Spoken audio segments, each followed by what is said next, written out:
দূর কোনো পাহাড় ঘেরা ছোট্ট গ্রামে বাস করত এক কিশোর, নাম রুহুল আমিন। গ্রামটির মানুষরা ধর্মপ্রাণ ছিল, কিন্তু পৃথিবীর নানা ফিতনার ছোঁয়া ধীরে ধীরে সেখানে পৌঁছাতে শুরু করেছিল। একদিন গ্রামের বুড়ো আলেম হরত সাদি সাহেব সবাইকে ডেকে বললেন, ইয়াজুজ মাজুজ একদিন বের হবে এবং তারা পৃথিবীতে মহাফিতনা সৃষ্টি করবে। যারা ঈমান ধরে রাখবে তারাই সফল হবে। রুহুল আমিন সেই কথা শুনে গভীর চিন্তায় পড়ে গেল। সে জিজ্ঞেস করল, হুজুর, আমরা কি করতে পারি যেন আমাদের ঈমান অটুট থাকে? হরত সাদি বললেন, 3টি জিনিস আঁকড়ে ধরতে হবে। 1. কুরআন পড়া ও বোঝা। 2. নামাজ কায়েম রাখা। 3. সৎসঙ্গ ও দোয়া গি। একটি কঠিন সময় শুরু হয়।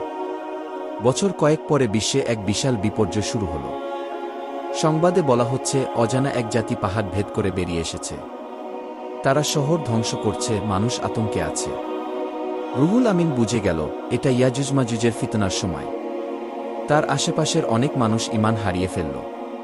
কেউ জীবন রক্ষায় মিথ্যা বলছে, কেউ অন্যায় করছে, কেউ আল্লাহকে ভুলে গেছে। কিন্তু রুহুল আমিন প্রতিজ্ঞা করেছিল সে ঈমান ছাড়বে না। সে প্রতিদিন কুরআন পড়ে, অর্থ বোঝে এবং রাতে তাহাজ্জুদে কাঁদে। তার বাড়িতে ছোট একটা গোপন মসজিদ বানিয়ে নিয়েছিল, যেখানে সে ও তার মা নামাজ আদায় করত। সত্যিকারের পরীক্ষা। একদিন ইয়াজুজ মাজুজ এর কিছু দল গ্রামে পৌঁছাল। লোকজন পালাতে শুরু করল।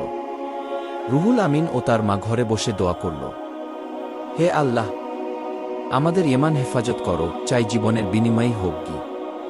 আশ্চর্যজনকভাবে সেই রাতে ঝড় উঠল এবং পাহাড় ধসে ওই ফিতনার বাহিনী সেই পথে আর আসতে পারল না।